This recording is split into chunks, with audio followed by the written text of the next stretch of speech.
There's one place in just about every organization that is, without a doubt, the most complex place to be: the middle. It's that spot where you've got pressure coming down from above, you've got demands bubbling up from your team, and you've got peers all around you just trying to navigate their own currents. So today, we're going to flip that script. We're going to reframe this entire role and move from feeling squeezed to seeing yourself as absolutely central to success. Does that sound familiar at all?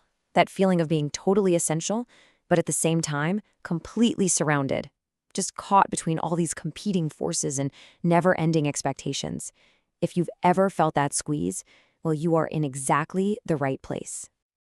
A couple of analogies just perfectly capture this feeling.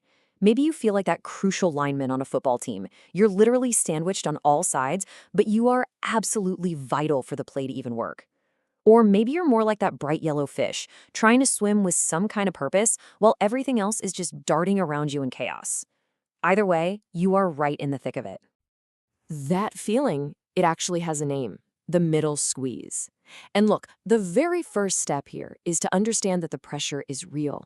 This isn't about complaining. It's about recognizing that these challenges are just part of the job. They're not some kind of personal failing on your part. It really breaks down into 5 core challenges. First up, there's the self-identity piece, that feeling of role-switching fatigue from constantly having to change hats. You're also dealing with constant conflict, right? You're caught between different expectations. Then you've got what's called the omnipotence trap, this feeling that you have to fix everything for everybody. And when you put all that together, yeah, it leads to a very, very real physical and emotional strain. And this isn't just a vibe, it is a statistical reality. A study across multiple industries found that nearly 1 in 5 managers experiences depression. Over half, 51%, are constantly worried, and 43% feel excessive pressure. The big takeaway here: if you are feeling this, you are so far from alone. This is a systemic thing. And get this stress isn't just in our heads. It might actually be biological. Research on primate hierarchies found something absolutely fascinating. It was the monkeys in the middle of the hierarchy, not the ones at the top or the bottom, who showed the highest levels of physical stress markers. It's a direct result of the position itself. Okay, so the challenges are real. We've established that, no question. But now we get to the most important shift in this entire explainer. What if being in the middle doesn't mean you're stuck? What if it actually means you are central? This is that reframe in action. Look, on one side, you've got the old mindset, feeling squeezed, feeling like you have limited authority, like you're just a conduit for orders. But on the other side, that's the truth of it. You have a unique vantage point. You're a hub of influence, and you are the engine of execution where big ideas actually become reality. And hey, it's not just us saying this. You have to hear this. A Boston Consulting Group survey found that nearly 2/3 of executives see middle managers as more critical to success than top managers. Let that sink in for a second. The people at the very top of the food chain see your role as more vital than their own for actually getting things done.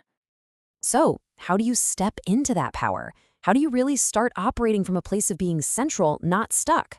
Well, it all starts with adopting the right mindset and, of course, using the right tools. So let's break down that toolkit. It really boils down to 3 huge shifts.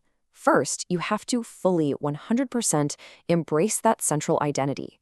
From there, you redefine your craft. You're not just a functional expert anymore. You are a connector, a translator. And finally, you expand your authority, not by asking for more power, but by aligning on the goal with your boss and then executing like you own it. The philosophy that powers all of this is called others-oriented leadership. It's a pretty fundamental shift away from your own ego, your own needs, and onto the entire ecosystem that's around you. It's all about asking, what do they need to succeed, and then making that your number one focus. The legendary Mary Kay Ash just put it perfectly. This quote is the daily practice of others-oriented leadership. Every single interaction is an opportunity to make someone feel seen, heard, and valued. And when you do that, you build a kind of trust and loyalty you need to get literally anything done. And here's a super practical tool to put that mindset into action. It's called the shares framework for feedback. It starts with being crystal clear. S is for state the specific behavior, and H is for highlight its impact. Then it becomes a conversation. Ask for their perspective. From there, you look forward, reinforce the standard, express your support for their success, and finally, share the agreed upon next steps. This simple process turns what could be a critique into a real gift. So, with this central mindset and a tool like Shares in your back pocket, you are ready to lead. And leading from the middle is pretty unique, because it means leading in all directions at the same time, up to your boss, down to your team, and across to your peers. When you're managing up, the most powerful shift you can possibly make is this. Never, ever bring your boss a problem without also bringing 2 or 3 potential solutions. This one single habit transforms you from someone who needs help into a strategic partner who makes things happen. Now, when you're leading your team, your goal is to be a coach, not a commander. You want to guide, not prescribe. A fantastic rule of thumb is to aim for listening 80% of the time and only talking about 20%.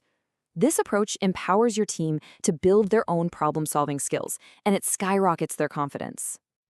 And when it comes to leading across with your peers, the stakes are incredibly high. Here's why. There is no neutral ground with trust.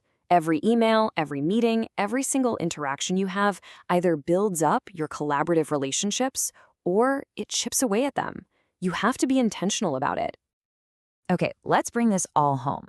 When you combine this central mindset with these skills, your impact can be absolutely profound, often in ways you might not even realize. 80%. That is the success rate of strategic projects that are initiated at the mid-level of an organization. Why? Why is it so high? Because they are born from that central vantage point.